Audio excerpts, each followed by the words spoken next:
I'm taking your characters and turning them into squishies. I've never done this before. Welcome back. I'm Christine. This is Mike. By using the designs that you submitted for hashtag overload arty, we should be able to generate enough creativity to defeat the evil AI once and for all. This is the final video in a 5-part series. If you want the full story, you can go ahead and catch up by watching the full playlist right over here.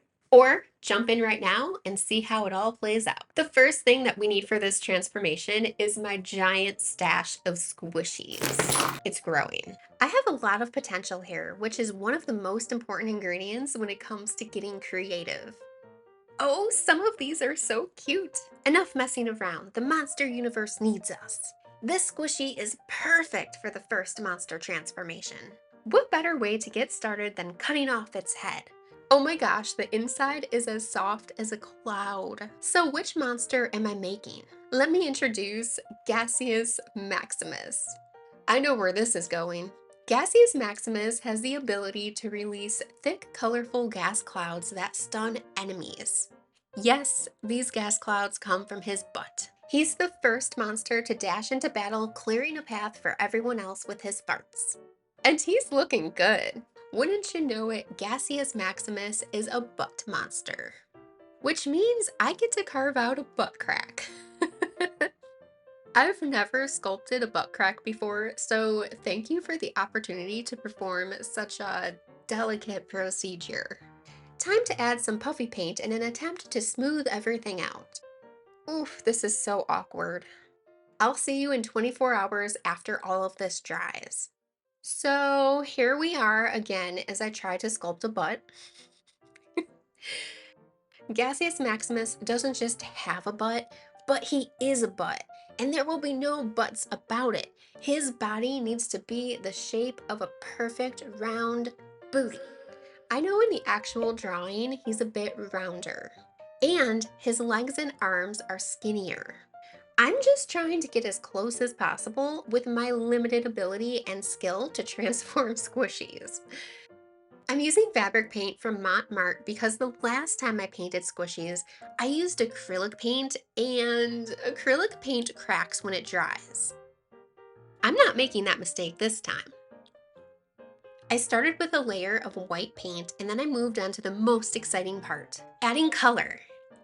The colors are pretty close to what I need, but I still have to mix them off to the side to create this nice fleshy pink tone. But it's a little boring, so I blended it into this nice light orange, and oof, those cheeks! This butt needs a face, so I carefully drew it out with my pencil, but it's not as close to the actual drawing as I like. In an attempt to make this as silly as possible at this point, I added a lot of tiny hairs on the butt cheeks, and I was done. Gaseous Maximus is ready for battle. But we're just getting started. Do you hear that? The first wave of monsters is on the way. First up is Resolve, created by Sin City Yeti. Coming to us from the Ink Badlands, Resolve awakens the monster universe, bringing color and energy flooding back in. With every breath, she revives what already drained away. As she moves forward, Resolve carves a bright rainbow path for Ruby, the cutest little monster created by Rose Requin Crafts. Ruby rolls down the path and slams into one of Artie's ankles, chomping down with her massive tooth. Next, a whirlwind of discarded art supplies fuses together to form Wonk, a brilliantly wonky mischief maker powered by Phoebe's creativity. He charges into battle, bringing inanimate art supplies to life. Suddenly, color sprites created by Emily soar into the sky and paint it with the brightest rainbow anyone has ever seen. The dazzling light blinds Artie and sends a signal to the remaining monsters. The battle has begun. Oh, we have to hurry. Bring on the next transformation. Let's remove everything we don't need, like this ear, this horn, the other ear. The snout has to go. Say cheese. Oh, that face. I'm having too much fun. Time to put this head to good use. So who am I turning this one into? It's Milo the Lesser Spotted Mulligan, of course. Milo is the next monster out because their special power is to take negativity and turn it into laughter. It's a good thing that Milo just showed up because I don't know if I should tell you guys or not, but Artie started to grow again. It appears that all of the creativity that we just threw at him is still making him stronger, which is why Milo is so important. Things aren't looking good, but instead of letting negativity and self doubt get the best of all of us, Milo is turning all of it into laughter. Maybe it's nervous laughter, but still, we're not letting it get us down. I'm having a lot of doubts about this transformation, mostly about the fur, the snout, the ears, the shape of the body. Well, basically everything. I guess I'll just trust the process and keep going. It's time to add a layer of white paint, and after about 5 coats of paint, I can finally start painting him my favorite color, purple. I created a light purple off to the side, and then I just started slathering it on to get in all the grooves. This first coat is just a little too light, so I'm going to darken it up a little bit before adding the eyes. Milo has a simple superpower, but it's one that even in real life can carry you through any creative project. This channel, Courageous Painting, has never been about being fearless. It's about facing fear and creating anyway, even when you're up against something as overwhelming as AI. Having fun and finding moments to laugh in the face of a challenge is what gets you through the hard parts. And with Milo on the case, we're not backing down. We're not stopping anytime soon. I think this is starting to look a lot closer to the submission. Is it perfect? No. But it's exactly what we needed to hold out long enough for the other monsters to arrive. Here they come! Armistice appeared and summoned a fog that clouded Artie's mind. The robot froze, unable to keep growing. Ah! Let out a roar and grew to Artie's size, blocking the others from the wires that drain creativity. Pearl, the shiny robot, sent out a swarm of tiny bots. They clicked into place, forming a barrier Artie couldn't cross. Mr. Encyclopedia pulled an enchanted duck chaos bomb from his belly and tossed it. It exploded in a cloud of feathers, leaving Artie dizzy and stumbling. The cowboy bears, glowing with Christmas magic, rode in and used their magic lassos to trap Artie's limbs.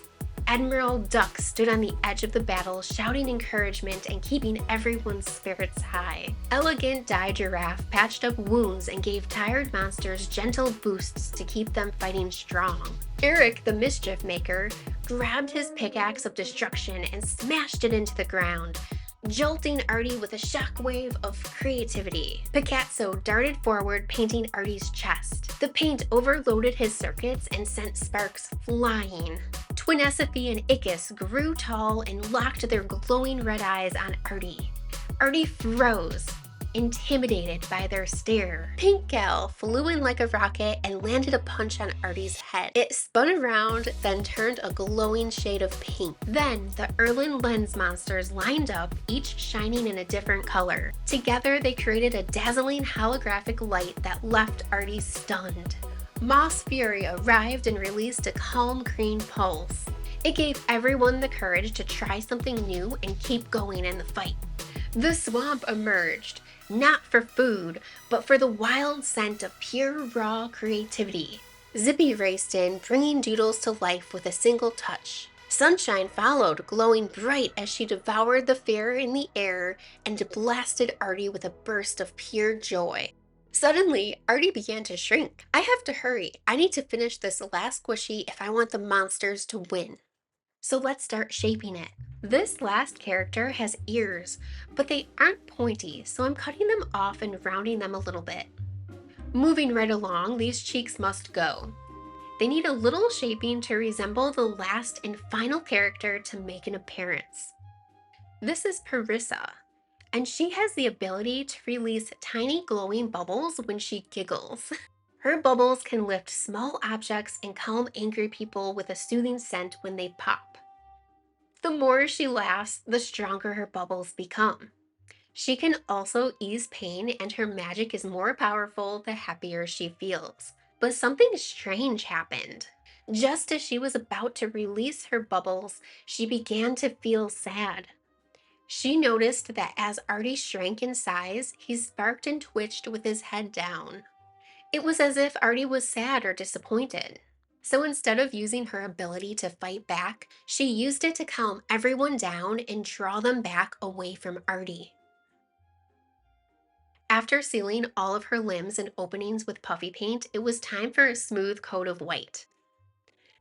I worked to match this shade of blue as closely as possible, and honestly, I think she's looking really good.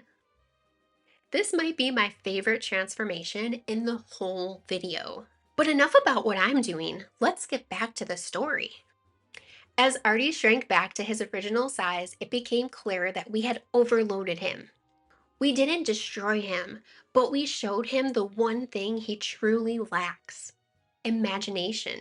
Without the monsters and our creativity, Artie is nothing. So he sits in silence, reflecting on everything he can never be. Without emotions, Artie can't create anything real. He can only produce stolen, lifeless art with no feeling. Artie is sad because he failed. He'll never truly be creative. With Parissa's help, the monsters begin to settle down. One by one, they grow quiet, watching Artie closely, waiting to see what he'll do next.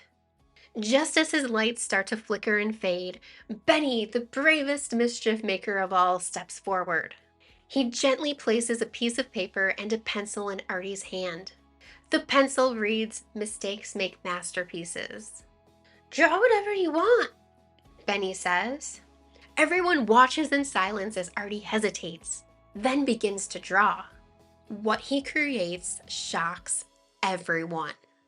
It's a heart. Not a human heart or a machine's. It's something only Artie could have imagined. A heart made of gears and bolts woven with nature. It isn't perfect, and that's what makes it beautiful. Amazed at his creation, the monsters that have the ability to control color step forward to add their own mark. Resolve exhales gently, releasing a warm breath of glowing color across the page. Picasso adds a colorful paw print stamp, and the color sprites swarm in and swirl every shade of the rainbow into the lines of Artie's drawing. Finally, when the heart is full of color, Benny reaches into his pouch and pulls out something he had collected at the very beginning of this story. It's bamboozle dust, the magical dust that mischief makers use to perform tricks and magic. He slowly sprinkles it gently over the heart, and the drawing begins to glow. It lifts from the page and becomes real. The monsters watched in silence as the glowing heart gently settled into Artie's chest. He blinked slowly, as if seeing the world for the first time. He was alive. He wasn't a machine anymore, and for the first time in his entire existence, he belonged. Artie had found his home. And that's how Artie got his heart. Not from an algorithm, not from a code, but from you. Thank you for being a part of this story. I'm so grateful for all of you and your amazing creativity. This might be the end of Artie's chapter, but it's not the end of the monster universe. And I can't wait to see what we explore together next.